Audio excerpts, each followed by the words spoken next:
Hey everyone, welcome back. This is Lucid. I am joined once again by Maryland. Howdy, guys. And we are here with the tournament on turn 48.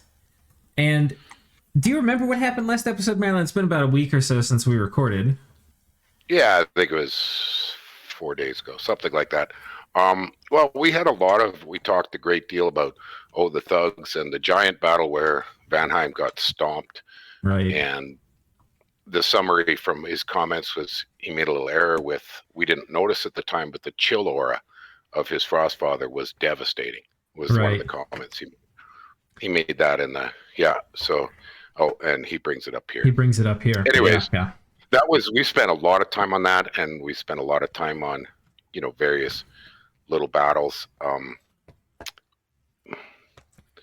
But I think in summary, Pelagia really also went on the offensive. That was the other thing. That's right. That's the other big thing. And poor Jotun is looking rough.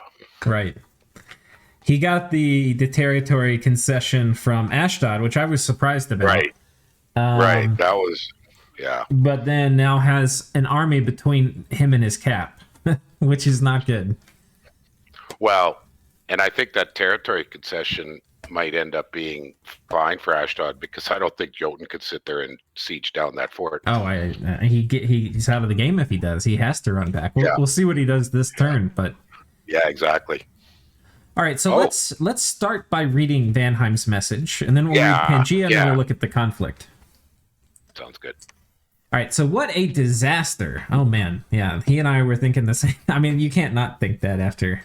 No, that went just wrong.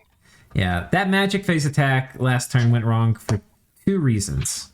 Most importantly, I somehow forgot about the very strong, I think it's like 16 or something. It's like stupidly strong, the Frost Star on the Frostfather. Yeah, I'll look it up while we're talking. I'm curious as well. I forgot about the very strong Frost Star on my Pretender, and with him in the middle of everything, he very quickly fatigued out all my casters. The Thugs had Frost Protection gear, so they did not get to... Oh, the Thugs had Frost Protection gear, so they did not get to summon 1/3 of all the air elemental... Get to even summon 1/3 of all the air elementals they should have. Okay. So there were going to be 3 times the air elementals we saw. And air elementals are very much like a critical mass sort of thing. Like, you summon 2 air elementals, it may not do anything. You summon 6 air elementals, and it may wipe out their whole back line. Yeah, exactly. I just looked it up. The Frostfather in vanilla is listed as a cold aura of 11. Okay. That's pretty big. Yeah. That's pretty huge. Yeah. The way auras work, too, I believe, is every 5 it goes up, you get an additional aura square that will get hit each, basically every time it procs. So that sounds about right, but is it a square or is it a radius? Because there are a few things that are a radius, and then some things that are AoE. I think it's the random sprinkling of squares around it that go. That's that's an AoE. Whereas there are a few things that are actually radius, which is even more devastating, because a radius of 1 is 9 squares.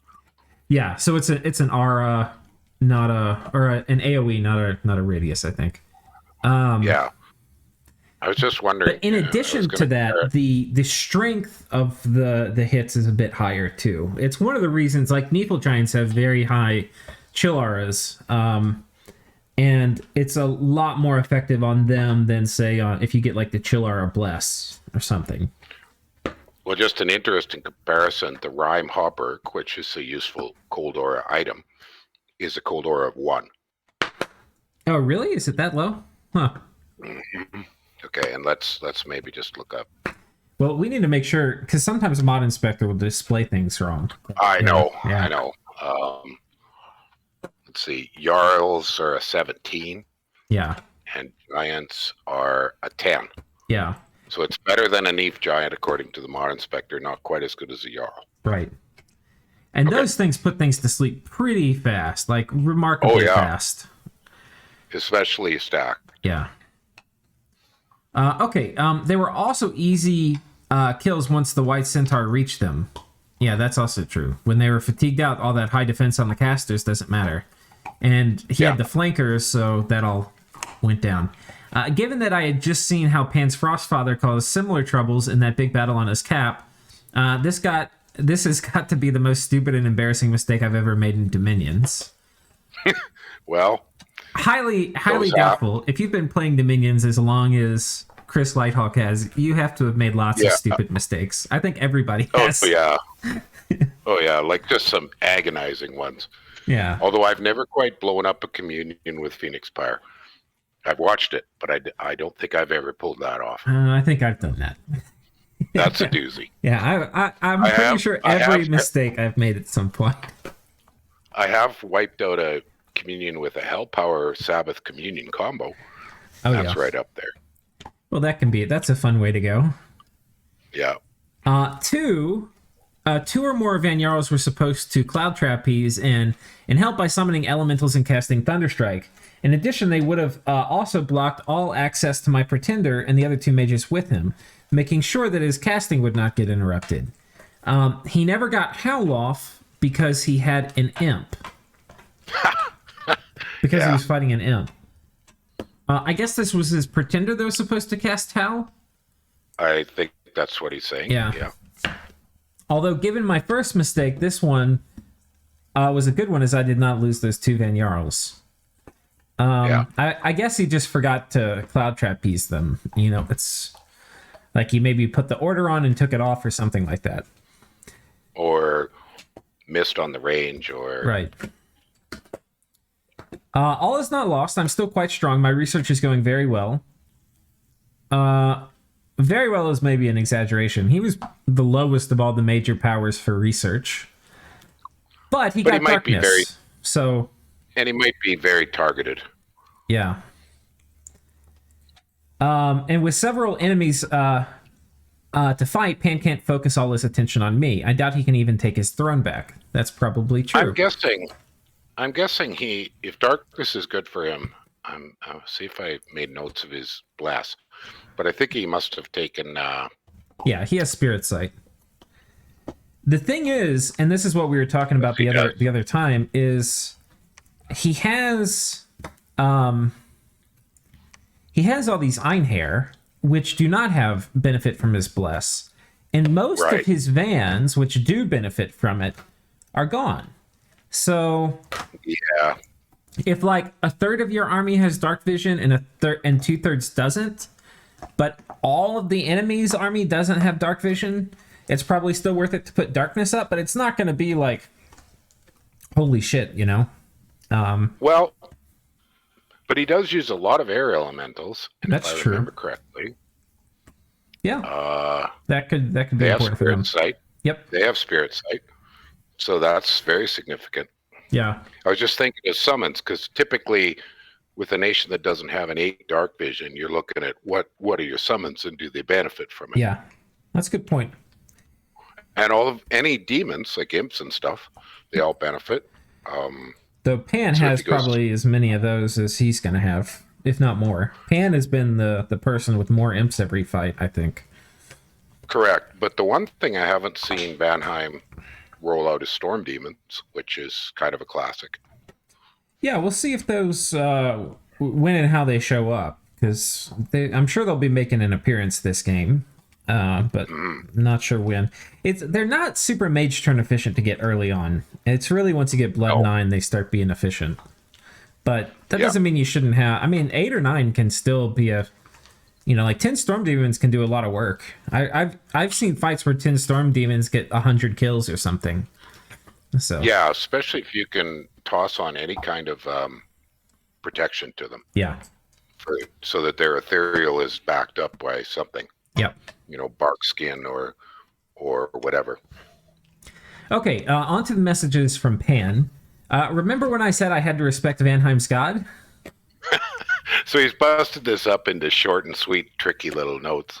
Okay, or maybe not. Okay, this is the book. We have to... How much of the book is here? Oh my god. Okay, I had said we can't... I love all the messages Sai writes. They're so well written, but we'll see if we can make it through the whole thing. I had told people don't send me books, so... What about if I take screenshots and we upload them into the comments? Well, I mean, you'd have to retype them or something because you can't do pictures and comments. But we'll have it flashed up at least so people can pause the video and read them. Yeah. If we don't finish, we'll get going. If we start losing interest, which with Sai is a little doubtful. I'll take screenshots anyways, Okay. just as we're doing it. Go ahead, keep going. Talking to Satis and his graph insight confirmed that Ulm and Vanheim are the two toppest nations still, with me being comfortably in third in most relevant graphs, and Ind being a fair bit below me. Satis himself is tiny, Vanarus and Bandar Log are functionally dead, and Arco's Pelagia can harass me at will since I can't even seduce his aquatic mages, and he's not being polite enough to make excellent mermystics in my lake so I can steal them. Very inconsiderate fish.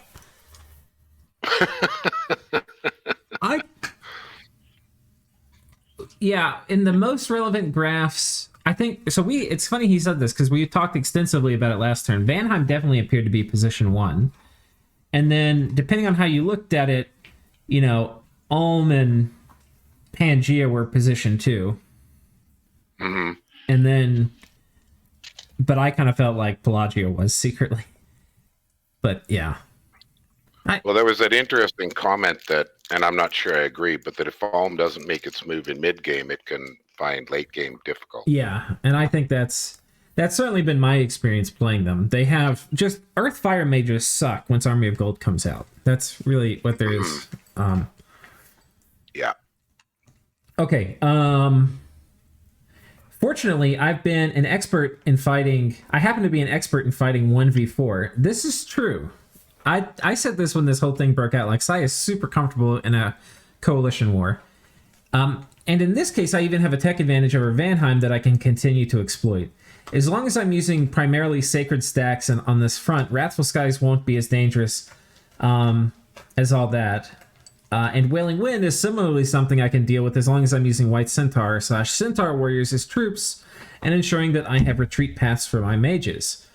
You probably already noticed this, but I'm using Harpies as square fillers in the and the White Centaur squads so that I have flying units that are using the White Centaur's morale anchor so they don't HP route. Harpies suck, Okay. but with Marble Warriors and Strength of Giants and Weapons of Sharpness, they're still useful. Huh, I had Okay. not seen this. That is a really clever idea, though. So I think he's got these squads on hold and attack, and because he's combining them with the White Centaur,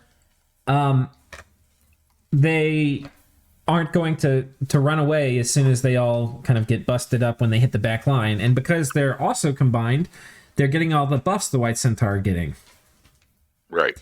And I'm guessing if we look at it, and we'll look at it this turn, because this is something I did not notice, he's got larger White Centaur, which are going to be size 4. And so you want to pack something in the square with them. Now, normally you'd probably put satyrs or something, right, which are size 2. But he's putting, it looks like, Harpies, which are, I can't remember if they're size 1 or 2. They should be 2. Yeah. Because they fly. Yeah, you're probably With right. wings, they should be 2. Yeah, you're right. Yeah, they're 2. So yeah, these guys with Weapons of Sharpness and Strength of Giants would be pretty killy. They got 2 attacks.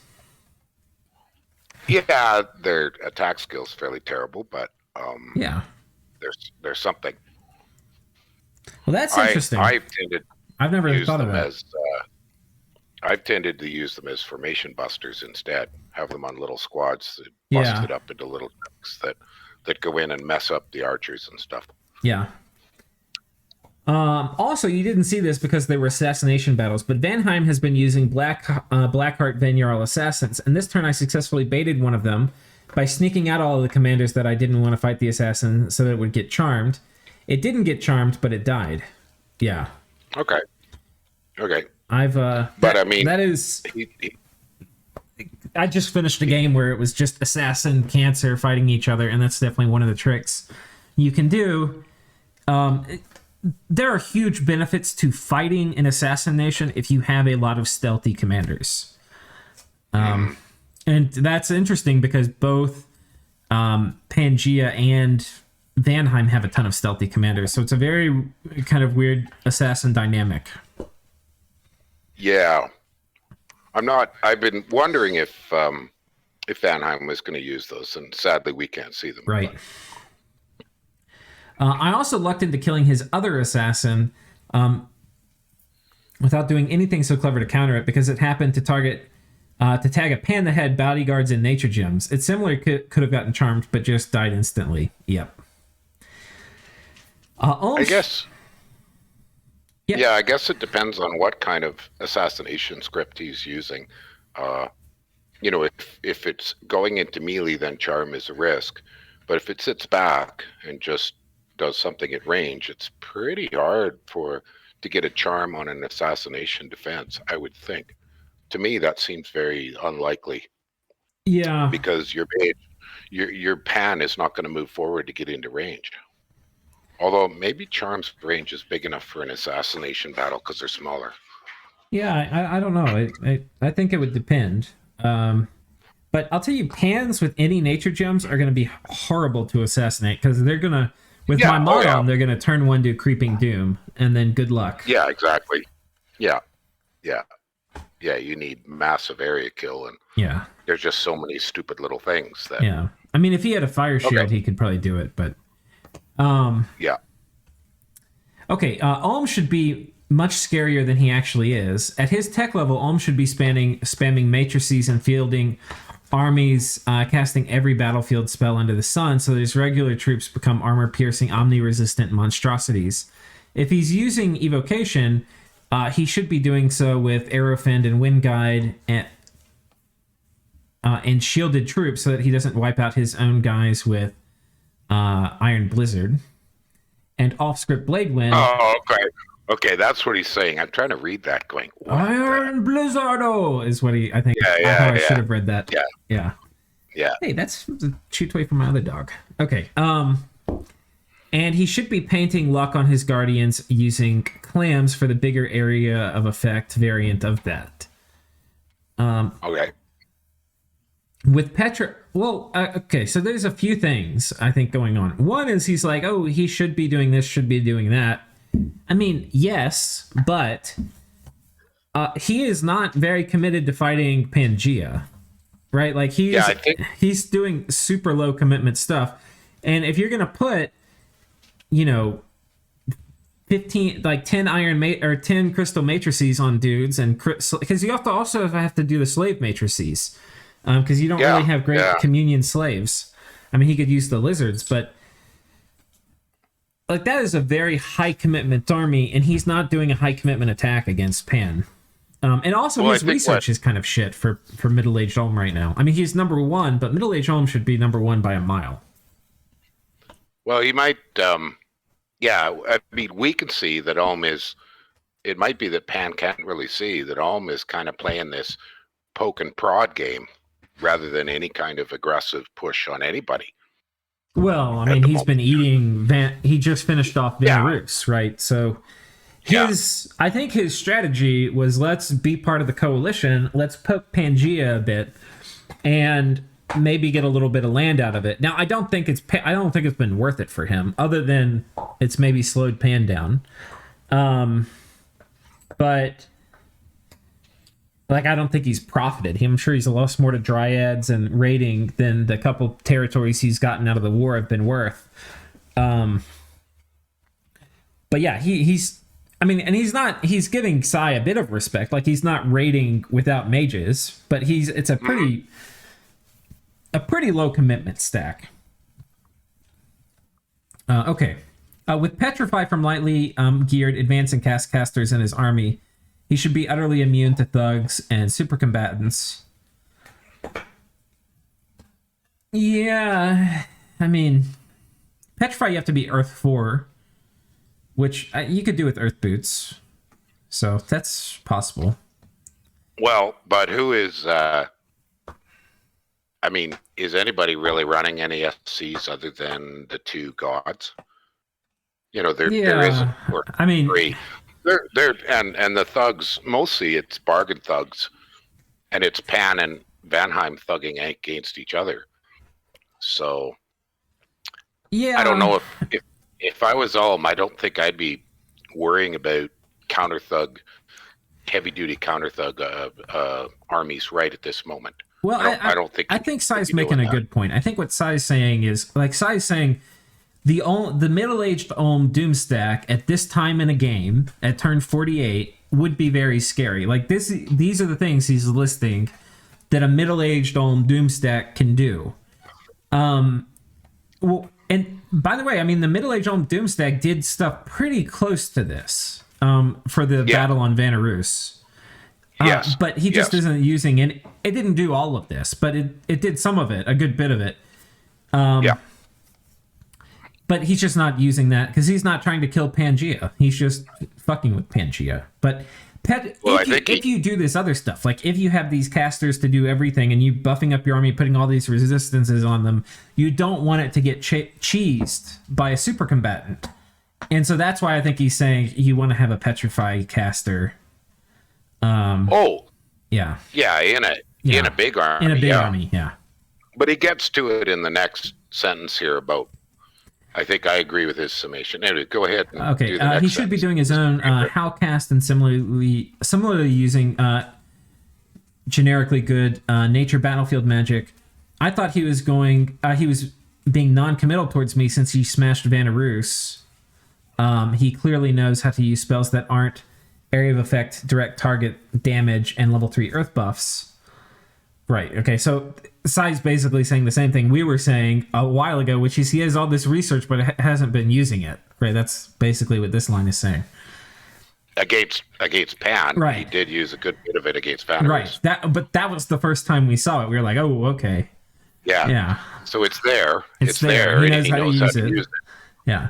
It's just a weird situation where I don't feel comfortable sending out a full army against him, since I know he'll be able to kill it if he uses his cards right, and using Dryads to attrition down his forces for as low a cost as possible. But part of me also thinks that I might be affording him too much respect based on his potential magic rather than the magic he's actually using. Okay. So, I mean, he's torn.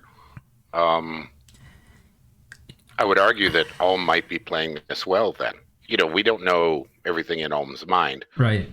But if he's just sort of holding... This is like a fleeting being kind of thing, right? You know, I like to talk about that, Admiral Mahan and his fleeting being idea. Ulm is sitting there with this fleeting being that could pop out and stomp the crap out of most things Pan could send at him. So Pan has to sit there and go, well, I can't ignore him, but, you know, I have to be low commitment. Well, this is the Ulmish army that is messing with Pan.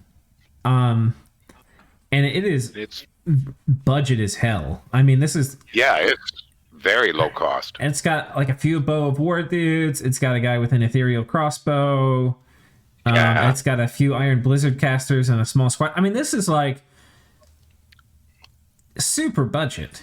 I mean, ultra budget. I mean, he has a nature mage to do Serpent's Blessing on it, but that's it. You know, like that said, there's several reasons, and Pangaea had his army here the turn before. We'll come look at all these battles in a second. But we're talking it didn't make sense for... Pangaea can't park a big army to siege down a 700 wall integrity fort, because in that time, Vanheim will be on his capital. So there's a strategic reason he can't kill Ulm. And and the tactical reason, too, you know, if he does sit there and park a big army on top of this fort and say, hey, come get me... Well, Ulm's got a big tech advantage, and he doesn't know that Ulm won't use it to kill him, because he might. Yeah, no, I mean it's a challenging situation. Yeah. For Pan, for Ulm, I don't think it's that challenging, simply because he's got lots to do right now to consolidate other stuff, and then he can change his focus. Right. And by comparison remains in the opposite situation. His potential threat level is very low because of his macro play, by which I mean infrastructure research, mage recruitment decisions is very poor, in Sai's opinion. But I'm not sending a significant amount of resources to fight him, so in practice he's getting a fair amount of work done. I'm content to raid back and forth and form our Agartha territory until I retake the Silver Throne, and then we'll see. If I can push Dominion into that area, Vengeful Waters would be a solid play. For now, Grand strategy. Ashdod is winning a war against Xibalba, and once it's over, he's going to be a relevant factor in the world war. If I'm solidly thrashing Vanheim, Ulm, and Inn simultaneously, he's going to engage me, too, and then it'll be a 1v5, with the new nation in the mix, potentially requiring different army composition to fight, and providing further sources of magic phase movement against me. If, on the other hand, Vanheim and Ulm still look like they're more threatening than me, particularly Vanheim, then Ashdod will come into this war on my side, and this game becomes very low stress. Aside from needing to deal with the Arcane Nexus Pelagia by that time, which is also a bit of the challenge, I know that Arco has used Pearl Generation to win as EA Pelagia, and having done so myself, it's essentially uncounterable if you have enough time, because you have a mindless immortal caster for important stuff, including Wraith Lord to spam Doom Horrors, and you can use an Amulet of the Doppelganger on Kurgi to blow up thrones. Okay. Okay. So he's talking about like reverse throne rush stuff here at the end, but right. I'm not, because you have a mindless and immortal casters for the important stuff. I guess. I mean, when you have Nexus up, you can start doing things like empowering golems. I guess that's what he's talking about, mindless. So I guess, okay, there's a lot of things that are implied in this that he's not saying that most people won't be able to follow. So the counter, one of the counters to Arcane Nexus is putting up Astral Corruption. And Astral Corruption's good for blood nations, and Pan's one of the big blood nations in this game. So he could put up Astral Corruption, right? But doing that, if you have Nexus and you prepare for it, you can get a bunch of mindless commanders that are going to be immune to Astral Corruption, and immortal casters like Wraith Lords, and then empower them. For them to do all the useful things you need to do, you have to empower them, which is kind of wasteful. But anyway, that's what he's talking about. Yeah, but if you have Nexus, you can kind of be a bit wasteful. I understand what he's getting at. We're a long ways from seeing this occur. He's just talking about how he's going to prepare for it. So what this means is we basically need to keep Pelagia to a max of 1 throne total ever if he reaches that point in the game. By the way I ran it, and I assume that the way he did too, is the first spam wish for gems to get large and diverse conventional army, and use it to take hold of territory before switching over to Immortals making Doom Horrors. It's kind of weird that he's assuming the default play is Immortals making Doom Horrors. I would think, like, the way you make Doom Horrors is you cast Wish. And every time you make a Doom Horror, you have a chance. Basically, each Doom Horror, you have a 50-50 chance of it killing the caster. And that means that at best, if you don't even factor in the cost of killing the caster, because maybe it's immortal or something, at best, it's... And by the way, even if it's immortal, you're still going to lose probably 100 gems worth of gear that it was using to get up to Astral 9. At best, it's a 200 gem cost of getting a Doom Horror. But more realistically, looking at the gear you'll probably lose, it's probably like a 300 gem cost to getting a Doom Horror. I think it's pretty hard to sort of explain this at this point in time. Yeah. This is really big. I mean, I would sum this up as he's afraid that Pelagia will have a very nasty late game play that's going to be very hard to deal with. So he's trying to explain how he's going to have a long-term preparation for it.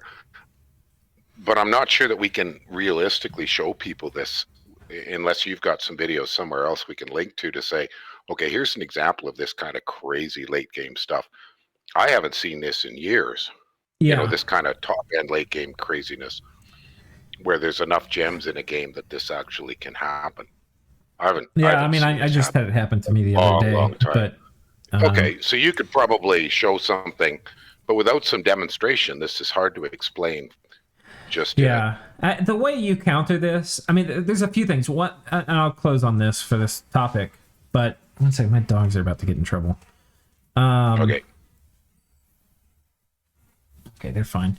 One is it's remarkably expensive to do. Yes. And you don't get... The Doom Horrors are temporary. You only get them for, I don't know, maybe 5 turns or something, right? Right.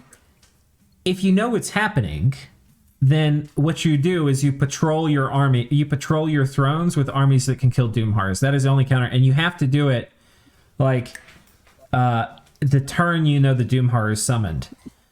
And you have to catch it, because what they'll do is they'll put it like a super combatant or something, any kind of army on top of your throne while they stealth move in the horror, and then you're in trouble. And so that's one thing. But the other thing is, with Pelagia, like, do they need to do that? Because the other option is they can just, instead of spending 300 gems on horrors, they can use it to power their Nexus engine by, you know, wishing for gems, alchemizing the water into pearls, because they do that 1-to-1, and spending the rest of the gems and having that feed back into Nexus and making just having an enormous economy and just winning through that. So anyway, there's a lot of ways Pelagia can take it in the late game. It's interesting that Sai assumes it'll be horrors. Okay. So the best way to win against this is to be in a dominant position before that happens, and the easiest way to do that is for Ashdod to help me smash this coalition. It would be very, very hard to throne rush in this situation, since it would require taking 3 thrones from both Ashdod and Vanheim that both Ashdod and Vanheim could contest, because I'm now down to 2 Holy Threes in my god. But this would still put me closer to winning in terms of both combat resources and throne availability than I would be if I straight up beat Vanheim, Ulm, and End and Ashdod while still having enough juice to then turn and take on Pelagia. If Ulm continues to be limited in scope with his battlefield magic, and Ashdod messes up with his own army setup, it's hypothetically possible to win that war too, but it would be completely reliant on them making mistakes and not me not making any, rather than anything genius on my part. If they don't screw up, I cannot win 1v5. So the first thing that comes to my mind in that comment is there's a bit of an assumption here that Ashdod isn't going to see through any diplomacy, that Pan is planning to sort of use him to push for the win. Yeah. I mean, I mean, Ashdod, if he's doing his diplomacy right, is going to go, okay, what's in it for me? Now, if what's in it for me is just stopping Pan from being killed, that's not a great reason for him to join in. So somewhere here, Ashdod has to have a chance to turn this into putting himself into second place or into first place. I don't know. I mean, that's probably possible. There? You know, like Sai kills a big army from person X, says, hey, you should attack them. He attacks them. You know, Ashdod gets a ton of stuff.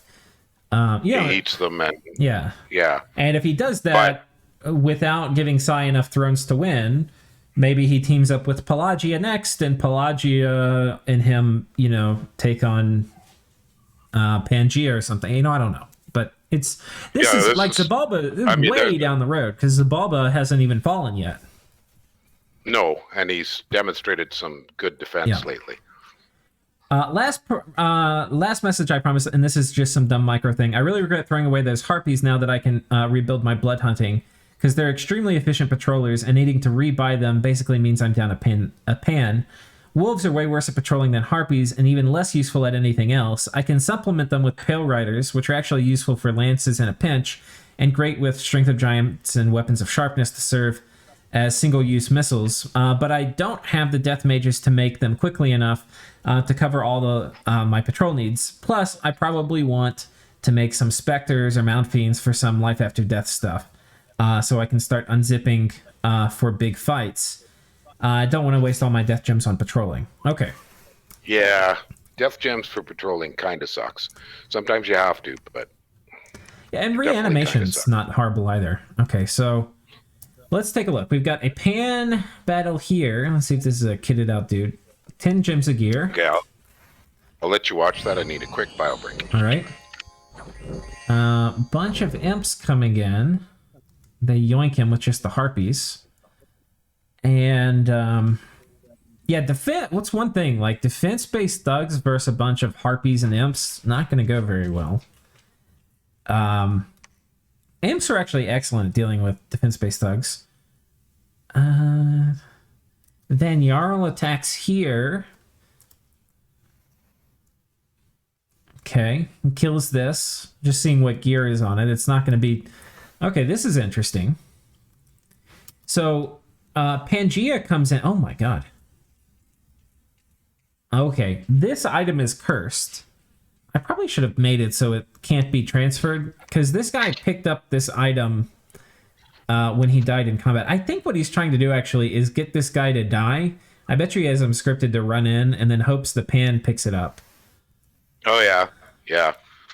That looks... Yeah, I agree with you. That looks like that's what that is. Yeah. Unfortunately, there's a Van Jarl here, and this is a Van Jarl on the tougher end. It's, got 15 gems of gear. Yeah, that's not outrageous. Quite a cost-effective thing. Okay. Now, the Van Jarl has flight on him and has jumped in the back and miraculously is targeting the pan, of all things. Okay, he's now targeted these guys. Oh, and this guy's down to 16. It's not going to work. Oh, and boom. Yeah. Dead pan. I figure that was exactly what Pan's play was. Yeah. But it didn't work. So, and he was trying to charm a Van Jarl here, right? So he was trying to do two things. Transfer this item, and he was trying to charm a Van Jarl, but this Van Jarl wouldn't have any of it. Mm-hmm. He just chopped him up. Ouch. So an interesting thing, Sai made the comment that when he moves his major army, he needs to be sure that he's kept a retreat path for the Magi in case of a fear play. He's going to be struggling to do that with all of these Van Jarls, cheap Van Jarls popping all over the place behind him. Yeah. Because you look at his large army there, just to the south of that, that guy's got a single crappy retreat path now. Yeah, that's army. Absolutely true. So he can't push any further. He's got to back up. Yeah. Okay, we've got some more raiding here on the Pangaean side. He's got this dude, which is expensive. This is very expensive because this is a 10 gem item. Yeah. This is a 10 gem item. This is a 10 gem item. So it's 40 gem thug here. Ouch. And it didn't. I mean, never mind. Quicken Self. I thought it would have done Breath of Winter probably, but I guess these, they don't have cold resistance. What's his fatigue at? And he didn't do liquid body 29. either. He didn't do liquid body either. His fatigue's only at 29, so not bad, but he doesn't have any reinvigoration. So he's hoping for the fear play, but he's getting pounded. He was at 29 defense, but he's got a 13 harass penalty, and versus these Einhairs, there's so many attacks. I mean, that's super fast. I mean, it might have worked maybe if he did Breath of Winter and Liquid Body, because these guys got some of them got fatigued out a little bit. I don't know. I probably are they part of the PD, or is that they were patrolling. They were patrolling. Okay, well, he might not have expected the Vanhairs. Yeah, that's an expensive thug for that play, though. Yeah, it was. It was. I mean, here's a stolen Vanheir. It's a good bit of gear. I think this probably was the gear that it came with, though, because he charmed it. Right, I bet it is. Yeah, we saw guys like that in that big fight. Yeah, we'll just see what gear they're putting on these thugs here. We're not really going to watch the battle. Interesting. He's got a magic hat. But I think he just got that. I think that just came from that fight. Yeah. Because there was some Starshine skull caps. Because this doesn't make a lot of sense, this gear setup. He might be getting mind taunted or something. I'm not sure. But anyway, he takes that.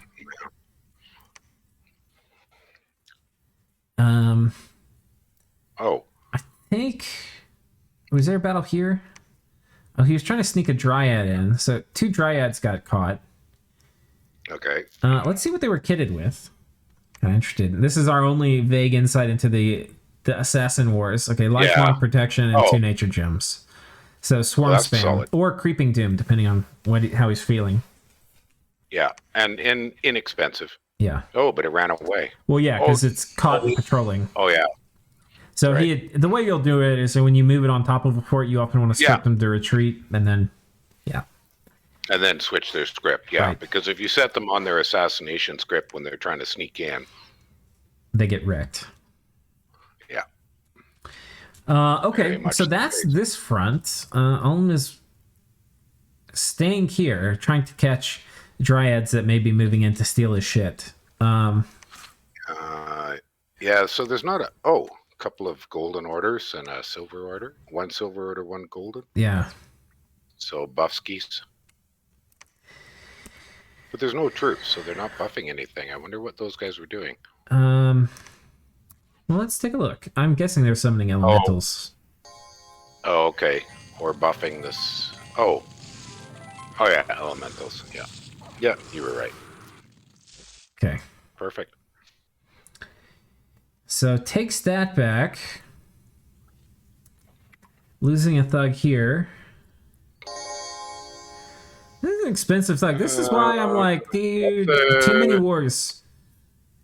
Yeah. Like, how much land do you have to get for the income from occasionally losing guys like this to make up? I mean, how much gem income do you need to get from the lands you're raiding to make up for occasionally losing a guy like this?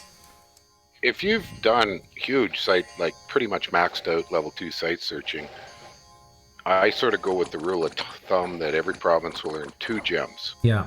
On average. It's 2.1 or 2. Or something like that. So if you count the provinces, you can kind of estimate what somebody's gem income is going to be. But that means that if you've got 20 provinces, he's got a lot, so he might have more. That's a 40 gem per turn income. If you start losing thugs with 30 gems on them, you're pissing away nearly a turn of gem income every turn. Yeah. That's pricey. It's very pricey.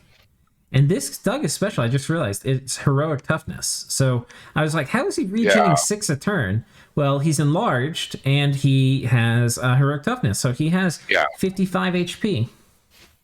Yeah, normally I would never dream of regen on even a 20 hit point guy, but I think on a 54, the gear makes sense here, but he's been getting hit by claim life, which so he's got a chest wound, so he's probably getting pretty close to being fatigued out, even with his reinvigoration. Oh, that claim life is a thug eater. Oh, and then it got what's it getting stunned by? Those are holy word. Holy word is what's doing it. And then bonds of fire. Oh, a 24 hit. That was pretty big. That claim life is... But... Boy. Well, it was close. Oh, man. It was very close. Look at those claim lives. Yeah. Yeah. They did some work. They sure did. And lost some stuff, but I'd say nothing compared to this. Well, and he probably collected a good chunk of that gear. That's probably true too. It's probably about 1/3, I think. Yeah. We'd have to check the details of that, but that's my rule of thumb again, is you can usually collect about 1/3 of the gear you kill. Yeah. Let's see how high commitment these thugs are he's using to raid Indar. Okay, so this guy was defending. Oh, this isn't an expensive thug. This is another 20 gems. And End is a Mind Hunt nation, and that should be coming online soon. So, You would think so. That's one of the things that Pangaea should struggle with. I mean, you want to start doing Hierophant raiding, especially putting 30 gems of gear on dudes. I mean, very soon, Mind Hunt spam should be coming out from End. You would think so. Okay, this guy's just commanding. Yeah. And he's going to shoot or something. Yeah. See, I'd be using more of that kind of thing. Yeah. That's a heck of a lot cheaper. That's just a bit of gold. Yep. And it's good enough for the job. Yeah, I mean, there was a chance that...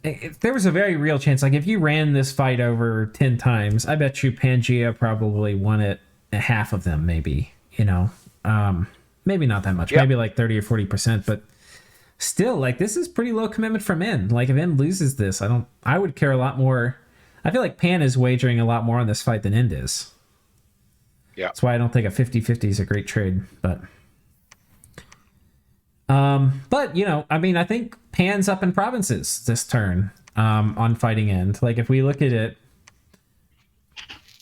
yeah, Pan is up a lot of provinces this turn. A lot of it is from Ind being down. Yeah. So yeah, he's up, but And was it worth it? Probably not. well, and In still has to finish off Agartha's capital. So if Pan can kind of maneuver his way all around that army, that's a bit of a threat. Oh, look at that. Okay, so Agartha riding out. Please tell me this is Earthquake. This looks like Earthquake. I think this is for the last ditch defense. I think this is Earthquake times 5 Maryland. Yeah, that's what it looks like.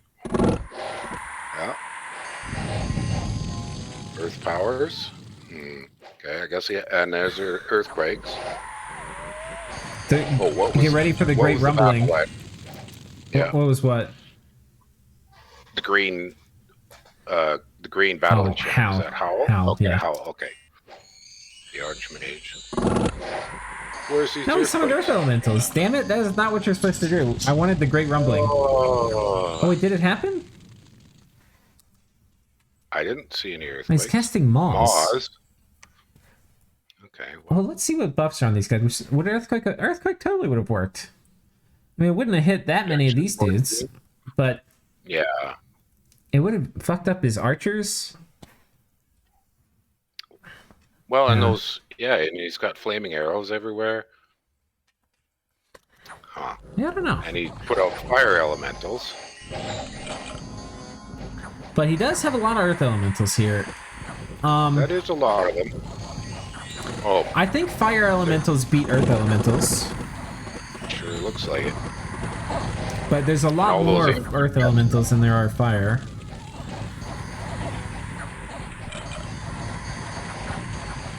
Yeah, but look at how quickly those Earth Elementals in the front line are melting away. Yeah. Oh, this is the end god, too. Hello. Sword of Swiftness, Gore. He's probably got quickness on him. Yeah, he's very, very angry. Fire shield. Yeah.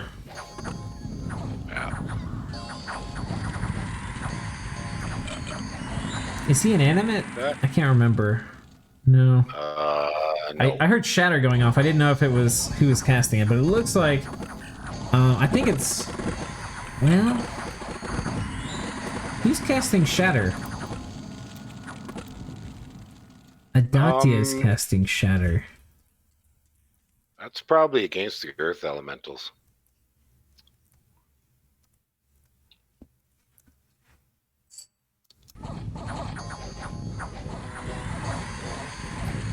Okay, I can't tell who's casting it, but yeah, it's against some of the elementals.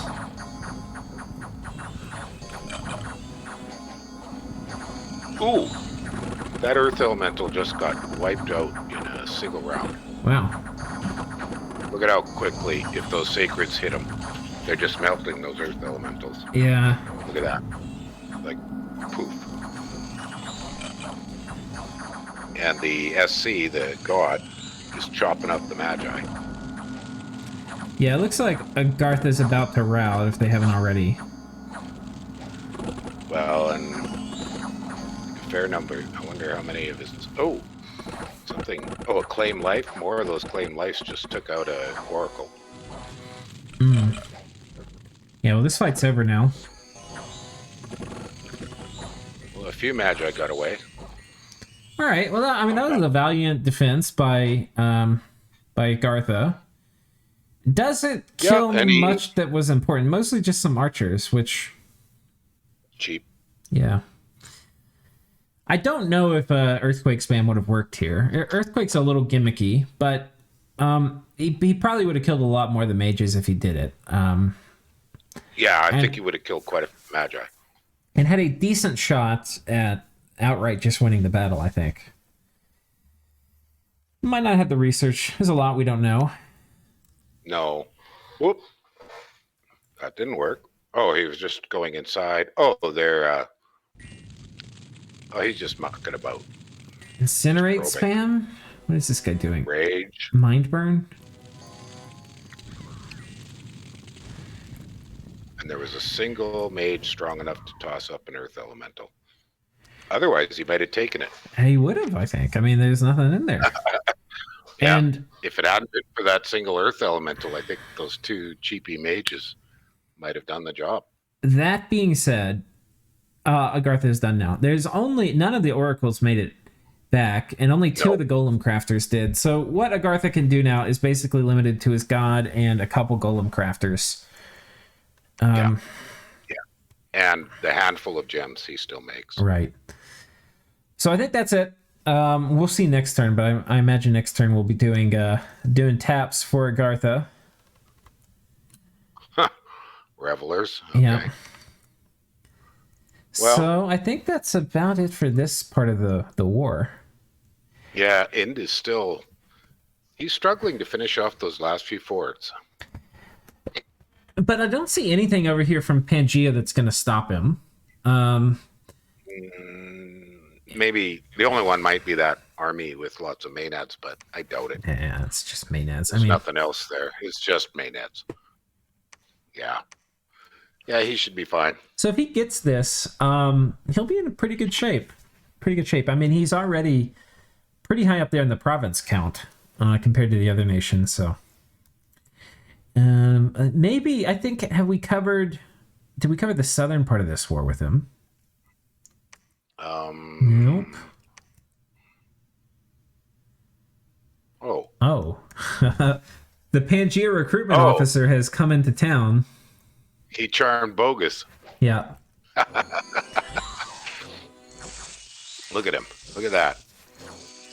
That's pretty fun. Oh, he charmed him, and he charmed him fast, and he turned around and jumped back in. Look at all these guys. They're already all of them. All of his dudes. And then, yeah, that's pretty cool. Oh, the riders. Oh, no, he hasn't died. Okay. No, he doesn't. Doesn't get anyone else, no. But probably got some of their gear. Though. Yeah, that's pretty good. Yeah, that's not too shabby. And Bogus is not a bad chassis at all. I don't think I've ever charmed him, but that's pretty good. That was fun. That was really cool. I haven't seen that in a while. Yeah, I haven't seen that in a while. That's awesome. That was fun. And he got a ton of gear from that. I mean, he has gotten so much gear from that he hasn't made lately. You look at all the Vanheim stuff. You look at all the this bogus stuff. Charm is unbelievably efficient. Yeah. If you can pull it off. Yeah. You know, it's a relatively easy spell to cast. It's got quite good range. Not much for penetration, so... But that's interesting. I mean, just getting this is going to stiffen up this part of the Empire, because he can potentially buff Bogus to stack wipe. You know, that's, I think, possible. If he gets enough MR on him, so he's not going to get claimed lifed all the time. And well, that crazy Dark Knight is a real sniper. That too. You know, it can take out back lines amazingly well, and it takes buffs. And yeah, he didn't get either of the Magi, though. Those two are both just pathless thugs. Yeah. But he's got lots of potential for point buffing. Yep. Okay. Let's keep rolling. Let's look at the Ashdod Vanheim conflict, or Xibalba conflict. A bit salty about the relative flight paths between the capitals between Xibalba and Ashdod. He gets a Great Gold Mine cave province for the flooded caves version of Xibalba, while I get a 260 supply yet somehow 10k pop plains at province 16. Also, the mountain ranges, while not as atrocious as the Uruk Int border, is still really lopsided to the sneaky flying frogs, Frog Bat Nation. Also, public service announcement, Wailing Winds is broken, Ilwinter please fix. He had this battle last turn where his Anakites ran like turn 1. Yeah, well, but people have been talking about Wailing Winds forever, and I don't know. I don't personally find it that bad. It's a pain in the ass to deal with, but there are options. I've said it before. I guess I'll step on my little soapbox here and preach about it. I think the problem with Wailing Winds is there's no real counter to the morale plays. I mean, you can put morale boosting items, etc., but they're kind of shit. Especially, it's not going to help your commanders, because you can't put morale boosting items on every single commander. I think what is needed, because I've thought a lot about it, like how do you fix it? I think there needs to be some soft counter to Wailing Winds, which right now there isn't really. I mean, you have Growing Fury, sort of. And I think the solution is you take Sermon of Courage, which currently nobody likes. Holy 2 is generally too expensive. Either you want Holy 1 or Holy 3. And you take Sermon of Courage, and you make it so that it can always fill back up. Like, there's that little invisible fear ticker that can get up to a maximum of 5 minus morale. Yeah. You have it where it can just fill that back up. That's a nice possible option. That way you're expecting Wailing Winds. You have a few Holy 2s who you just have, scripted to cast spells, and they'll just keep buffing your troops back up. You'll still have to take the morale checks, right? So you can still fail a morale check. But you won't have the minus morale on top of taking the morale checks. So. Well, my little preach on this is a little different in that I don't have an issue with wanting to try to make some balance changes towards Wailing Winds.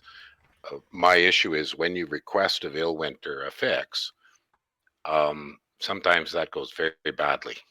So I prefer that generally, and I try to maintain this same comment, is that we play with mods and we work on some ideas for balance so that the players are making these moves towards finding some. I know lots of people disagree. They'd like Vilwinter to balance the game, but historically that's not gone very well, because those of us who play a lot know far more about these little details of what works and doesn't work than Vilwinter does, because they don't play a heck of a lot.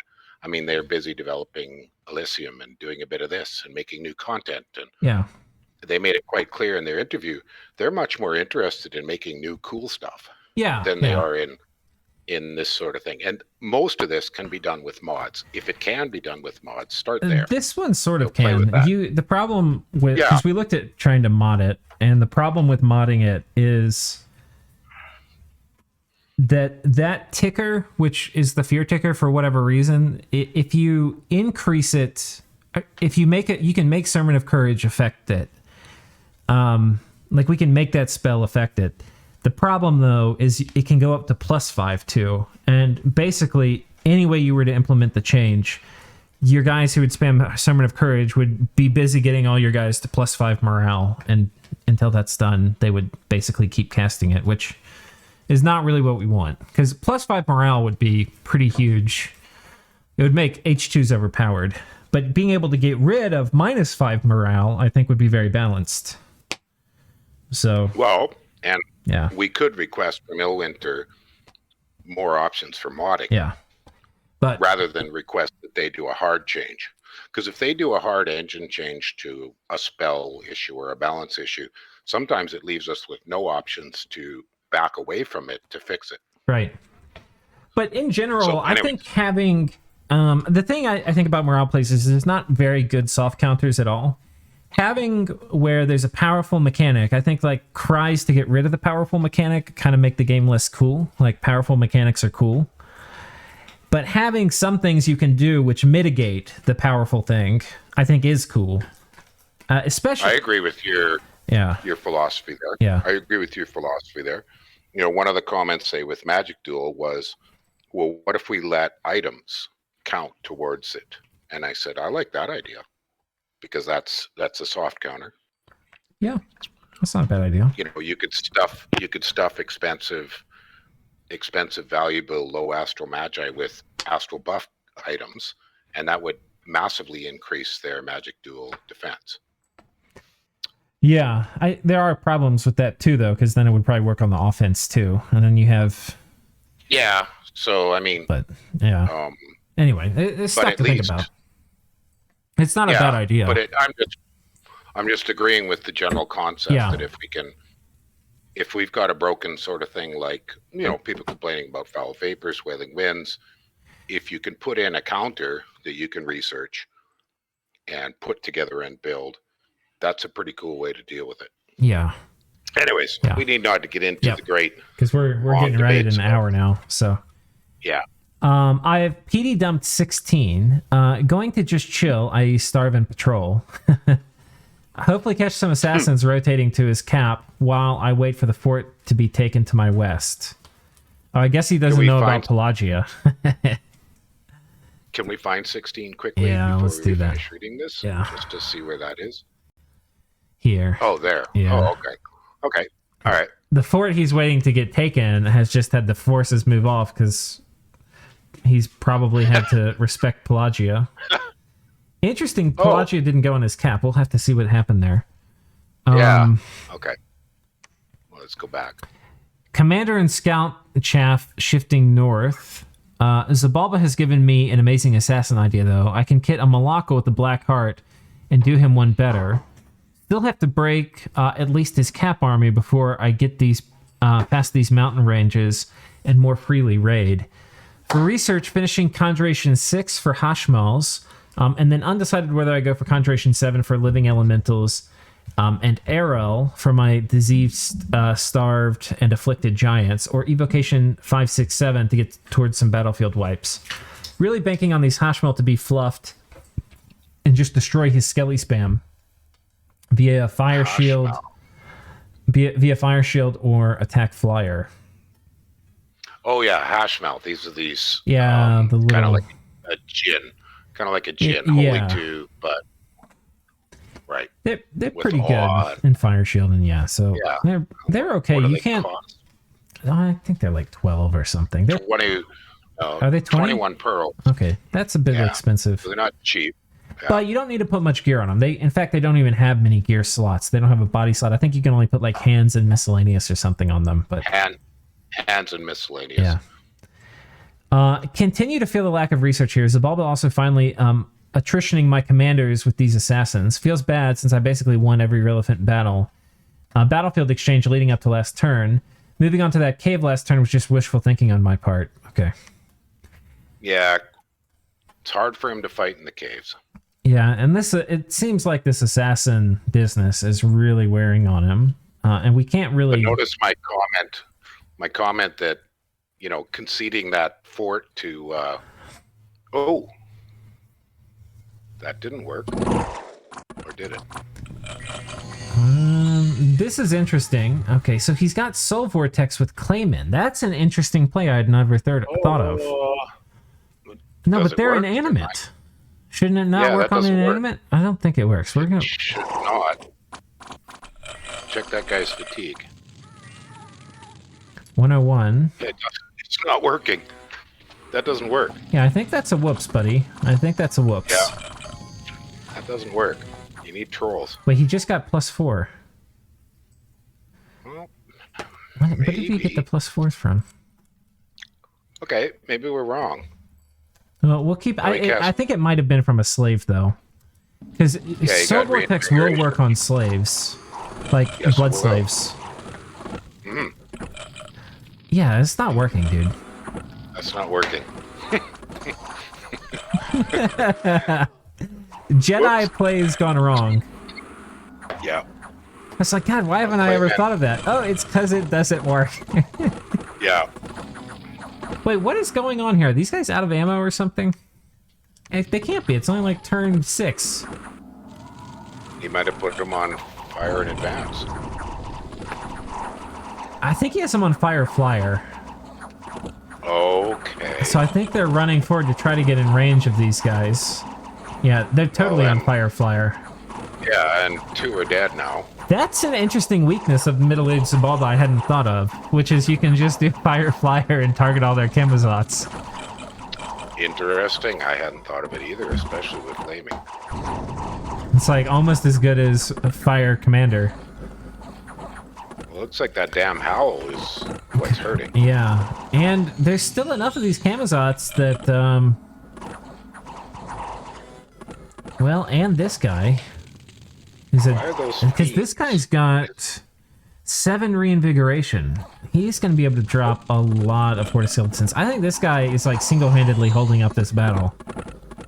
And what's that leopard? Is that the summon? I think it's a way.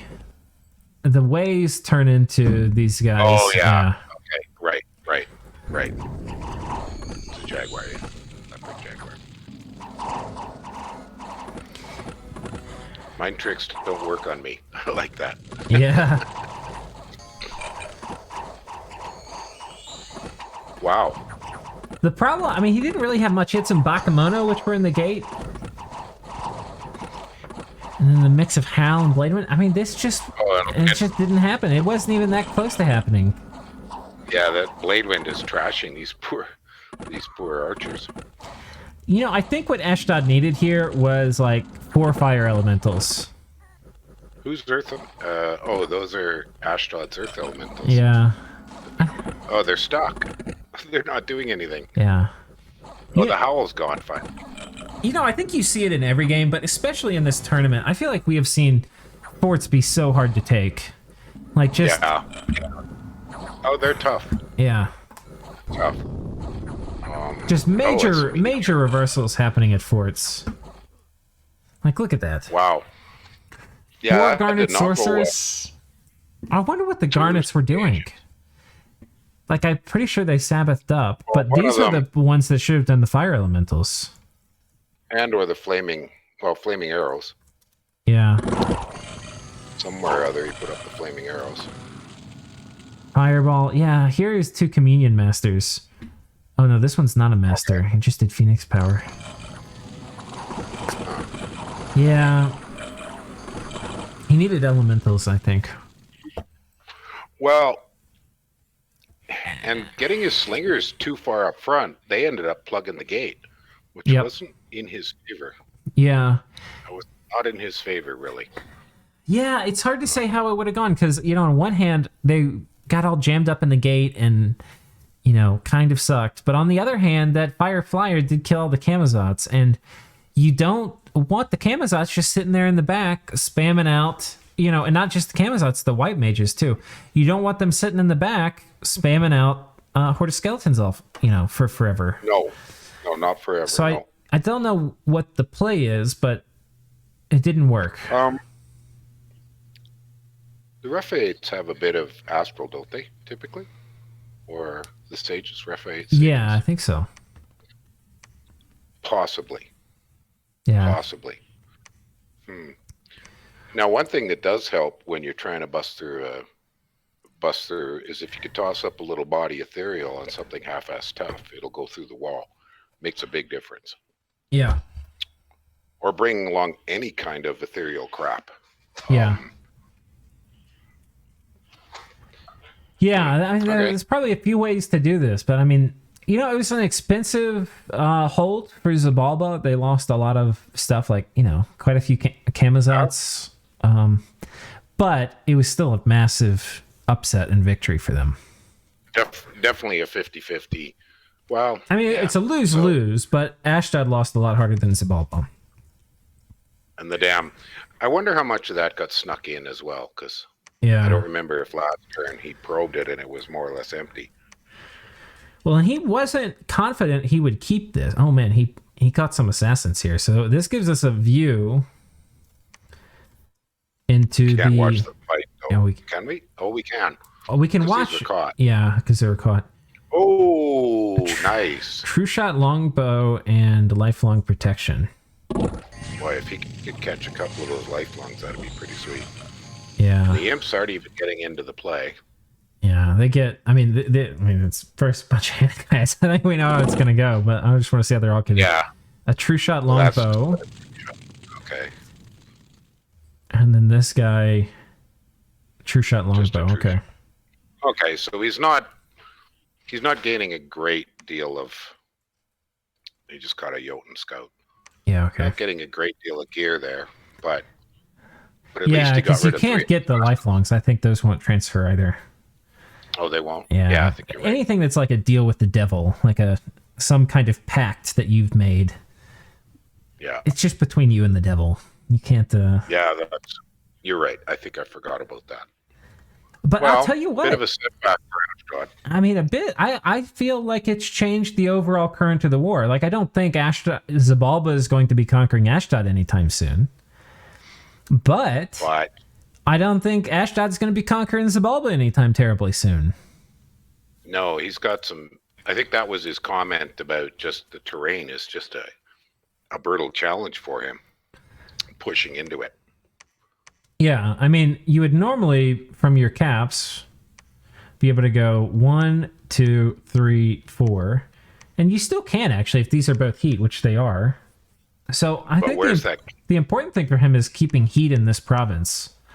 If he keeps heat in this province, he gets to go through here. This is a cave right here. No, but he fought in a cave, I thought, farther north into the cave. Or did I... it might have been this one. Before? I think this is where he lost that big battle, yeah. Right, yeah. Yeah, that's rough to go at that cave. I mean, Xibalba is still completely on the back foot, but I feel like so much of the wind has been sucked out of Ashdod's sails. And he can't get his god off of here either. His god is stuck here until he can relieve it with an army. Yeah. It's a tough situation. Okay. That failing that storm was a significant setback for him. The losses were not brutal. They might have been, say, roughly equal, but the loss of turn time, now he's got to do it all over again. Yep.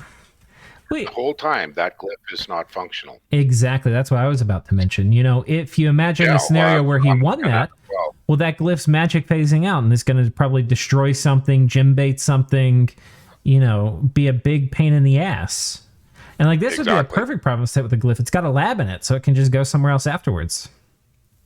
There's a term in strategy for, it's not initiative, but it's agency. Agency is a word. I just read a William Gibson book called Agency. They're talking about you have the stuff to act. You know, you have the material, the resources, or the people, or the whatever. So this gives you agency, which is the immediate ability to act. Right now, Ashdod is suffering from a lack of agency. Xibalba is not. And that. Yeah, I would kind of interpret agency, and I'd be interested. It's an interesting might not idea. be the right word, but. Well, I would interpret it as like freedom of action, which is something that that we've been talking about a lot. You know, like, do you have freedom of action to do something? So, I mean, but neither of these players have a ton of freedom of action. They're kind of in a deathlock now. Like, I don't think they can come to good peace terms. But the war is also being very costly now for both of them. That's correct.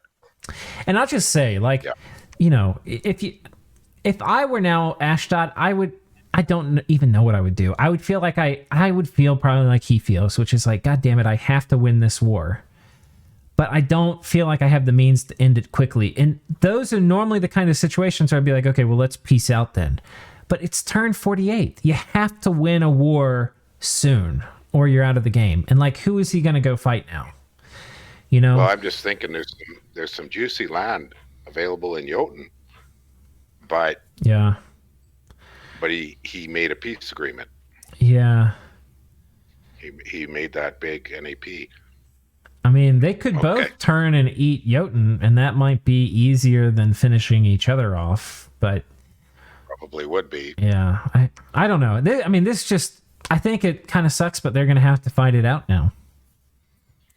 But it's already been just devastatingly costly for both sides. And it is hard to win games where your wars are devastatingly costly. Mm-hmm. But then you could say much the same about the Pan-Van War. That's been expensive as well. Yes, it has. Yes, it has. Both have taken a beating. If we looked quickly at the army graphs, it might give us an indication of how many brutal wars there are happening. Did he take it? Let's see. I had to check. We were talking about devastatingly costly. My mind immediately went to I'm trying to take Bandar. Let's see what the hell's happening. That guy's back again? That hero. I thought the hero died. Oh, no, he didn't die. He ran. And he's got golden sandals, so he's got quickness. And he's got rusted armor. And he's got this hero. Oh, man, the hero is just sprinting to the back. Doesn't want to be buffed or anything. He's just on attack rear. Oh, no. Oh, no. Oh, he's going to go beat up archers. Oh, what a pain. Oh, Earth Elemental. I think that was summoned over here. Oh, and a Fire Elemental. 2 Earth Elementals. Oh, my God. That is a lot of Earth Elementals. It is. What's? Oh, there's a battle enchant up. I think it's Storm, right? Or Mist. Mist. Huh. Okay. Oh, the wall archers are running. Some of them. I think, yeah. We've got the Marcata running. Oh. And some phantasmals. Okay, so now he's tied up. Now he's going to get lightninged. But he put on storm spools, I saw. We see Drain Life starting to come out. Okay. And the nice thing about Drain Life is it just keeps you going because it gets rid of your fatigue. Yeah. I wonder what afflictions he's gotten so far. Lost an arm, okay. Ooh. And diseased. Oh, but he's a long ways from dead. Yeah. More Drain Life coming. This guy's now at 13 Drain HP. Life got him last time. Yeah. Okay. But he ran last time. I wonder if they're gonna... Oh, Drain Life hitting this guy. But he has regen. Oh. Another Drain Life will kill one of these heroes. Oh, that hero's dead. Oh boy. But the elementals are in, and... Oh, he's in melee with the god. This hasn't happened yet. Yeah, okay. Oh, and the trample? Oh. The trample's gonna get rid of that mirror image pretty soon. Mirror image is gone. There we go. Oh, and he runs. And he runs. It ran away. It's over. Right? Oh, it's over.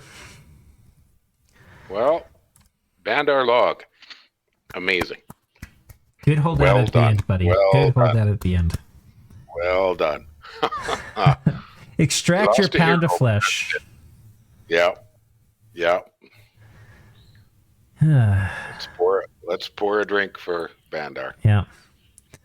Well done. Ooh. So, but speaking of freedom of action. Yes. Oh. I mean, he's in this war with Satis, but it's now basically a 1v1 with a 3-cap nation versus a 1-cap nation. By the way, what the heck is Ulm doing on top of the Vanheim fort? Maybe they agreed. Where do you see that? Down by Zib. Oh, this is a Vanarus fort. Oh, never mind. Yeah. The flag looked funny. No, never mind. Yeah. With the combo from scrolled out. Yeah, it looks the same because they got the sword. Yeah. Yeah, and I couldn't see the blue. The Neater of Chaos, did it just get killed? What happened here? Oh, super combatant gear with returning. Interesting. Oh, okay. So it didn't get killed, but it also didn't work. But very high protection, 28 with the Vine Shield. Yeah, okay. Flying Shield. Something punches through. And all it takes is a single hit. Yeah. I don't know what. I'm imagining what happens is Holy Word hits him and he gets stunned. Yeah. Oh, yeah, something like that. That was it. We didn't see his MR. How much is his MR? Let's take a look. Not that Ulm has a lot of... 16. Yeah. So, I mean, there's a whole pile of... I mean, if he had Soul Slay, that would have been dead gone. Yeah. And Ulm can do that. He just has to communion up. Right. It's not easy for Ulm to do. So... No. But, you know, Satis raiding here, takes a bit of stuff, kills a Master Smith, a few infantry. I wonder is he doing Foul Vapors here? Yep. Every fight. This is just annoying. Like, Ulm has the tools to deal with it, but just like every fight you're going to Foul Vapors me? Every fight? Every fight he's going to Foul Vapors you. You've got to spread Nature Magi all over the place. And he just doesn't have that much. I mean, he could maybe do it, but then, like, is it worth it? Because then it's not like that's the only thing Satis can do. Then he's, you know.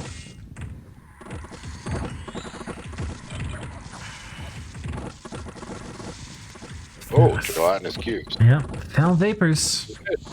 Isn't it Arco who just loves these things? Yeah. I've hardly ever used them. I've hardly used them too.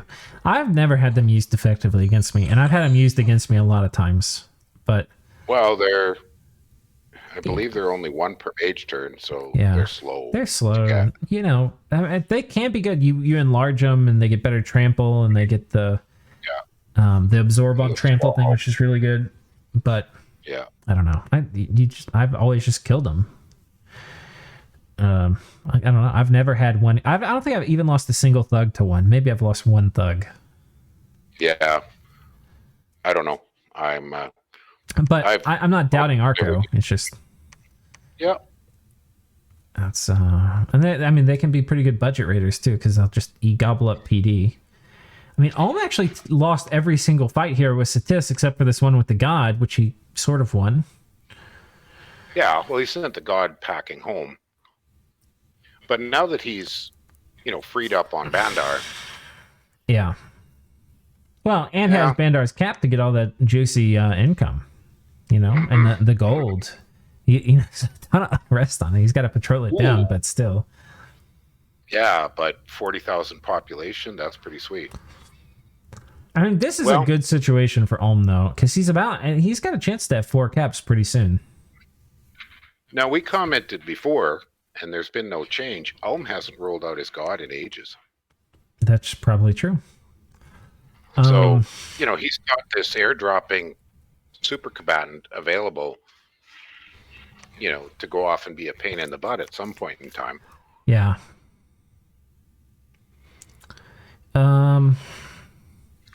Yeah, let's see what the province graph looks like for Ulm real quick.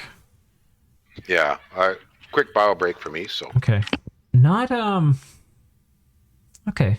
He's actually down a little bit, but I guess that's because he lost most of these battles for Satis. That's okay. He won the big fight against Bandar Log. Otherwise, it looks like Satis is building up a big force to maybe try to take this. I just don't see this working. I just don't see it working. I don't know how God's green earth Satis is going to actually kill the army that's garrisoning this fort. Presumably there's a lot of shamans in here, because I think this is a shaman province. Yeah, I don't know. Okay, I don't think there's too much else we want to talk about. We're way over on time. I think we've talked about everything except Pelagia and Jotunheim. So I think we'll move here. We've got Jotunheim raiding with just the budgetest of budget groups. A hag. Let's see what the hag's going to cast. It looks like Wooden Warriors. Yep. And protection. Just ultra budget. Attacking here. Okay. Now this actually is reasonably expensive. I mean, were there 2 hags or 1 hag? 2 hags here. Body ethereal. Was that magic tool?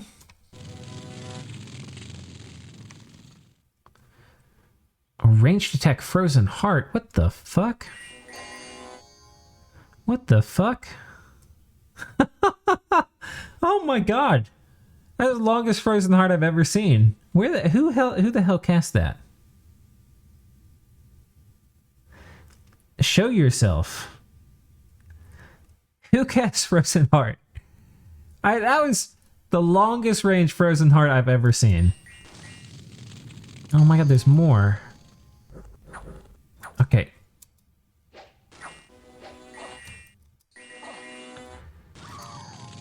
Somebody just cast Frozen Heart again. Okay, who are you? This guy. Oh, the other thing is water lenses give you a bonus range. So, potentially he could do this thing, which is giving him Farcaster, plus the water lens. Oh man, these are some long range casts.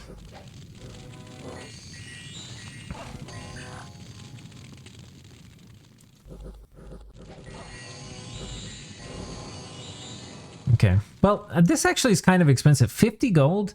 I mean, this is what, 50 times 7. So that's like 350 gold. And then these are 40. This is almost like 500 gold almost of stuff that Jotunheim can't afford to lose. I mean, he has to,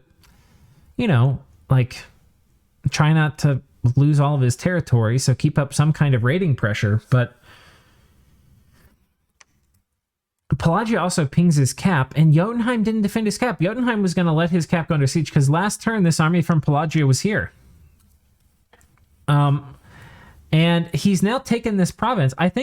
Here's what I think Arco was thinking. He was thinking, well, Pelagia is going to, Jotunheim is going to have to defend his cap.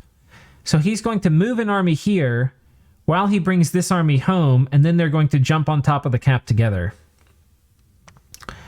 And he was trying to catch this army that was coming out to reinforce the cap. Well, Jotunheim didn't move the majority of this army out.